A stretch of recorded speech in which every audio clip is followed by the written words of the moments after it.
নিজের হাতে রান্না করি খুব যত্ন সহকারে, কিন্তু নিজে খেতে পারি না। কি অদ্ভুত, তাই না? তো যাই হোক, হ্যালো এভরিওয়ান, আসসালামু আলাইকুম, welcome back to my channel. আমি লাকি চলে আসলাম আপনাদের মাঝে রান্নাঘর থেকে প্রতিদিনকার মতো আরও নতুন একটি রান্নার ভিডিও নিয়ে। তো আমি আজকে দেশি মুরগি রান্না করতেছি, সেটাই আপনাদের সাথে শেয়ার করতে চলে আসলাম। প্রথমে আমি তেল গরম করে নিলাম কড়াইয়ে, তারপর একে একে সব ধরনের গোটা আস্ত মশলাগুলো দিয়ে দিলাম, গরম মশলাগুলো, তারপর দিয়ে দিলাম পেঁয়াজ এবং আস্ত আস্ত যে মশলাগুলো, লং, দারচিনি, এলাচ, তেজপাতা, সেগুলোকে পেঁয়াজের সাথে ভেজে নিচ্ছি আর কি। তাহলে সুন্দর একটা স্মেল, ফ্লেভার আসবে মশলার। তো এই মোরগটা, এটা একটা মুরগি না, এটা আমার পালিত মোরগ। তো আমার নিজের ঘরের পালা মোরগ আর কি। তো যাই হোক, সেটাই এখন রান্না করতেছি। কিন্তু রান্না করলে যত্ন সহকারে রান্না করি, খুব মজা করে, সবাই খেতে পারে, কিন্তু আমি খেতে পারি না, কারণ আমার পেটে বা যাই না।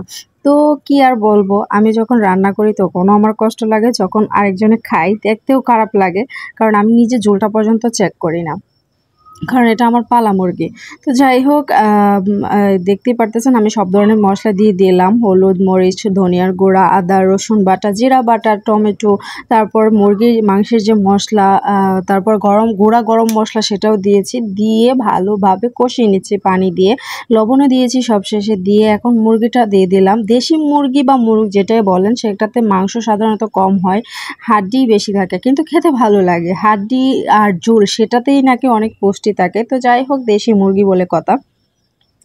তো পালা জিনিসে সত্যি অনেক জ্বালা থাকে, সেটা আমি হাড়ে টের পাই, সত্যি কথা।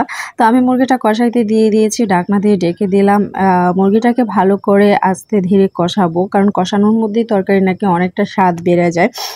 তো জানি না, অনেকেই বলে আর কি। অন্যদিকে আমি ডাবিং দিতে দিতে চা খেয়ে নিচ্ছি, আপনাদেরকেও আমার সাথে চা খাওয়ার আমন্ত্রণ রইল। তাই যাই হোক, কোনো একদিন সবার সাথে মিলেমিশে একসাথে বসে কোনো একদিন চা খাবো ইনশাল্লাহ। তো যাই হোক, আমি সর্বশেষে আলুগুলো দিয়ে দিচ্ছি। অনেকেই হয়তো মনে করেন আমি অনেক বেশি পরিমাণে আলু কেন দিই তরকারিতে, আলু কেন বেশি খাই। অনেকেই আবার বলেন যে, অনেকেই নেগেটিভ কমেন্টস করছেন আগে, যে আমি কেন সব তরকারিতেই আলু ব্যবহার করি। আসলে ঘরে বাচ্চা কাচ্চা থাকলে সেটা আপনারা বুঝবেন না, যাদের ঘরে বাচ্চা কাচ্চা আছে শুধু তারাই বুঝবে, এবং আলু পছন্দ করে। আমার দুই মেয়েই আলু পছন্দ করে, বিশেষ করে ছোটো মেয়েটা অন্য কিছু খেতে চায় না, আলুটা একটু পছন্দ করে।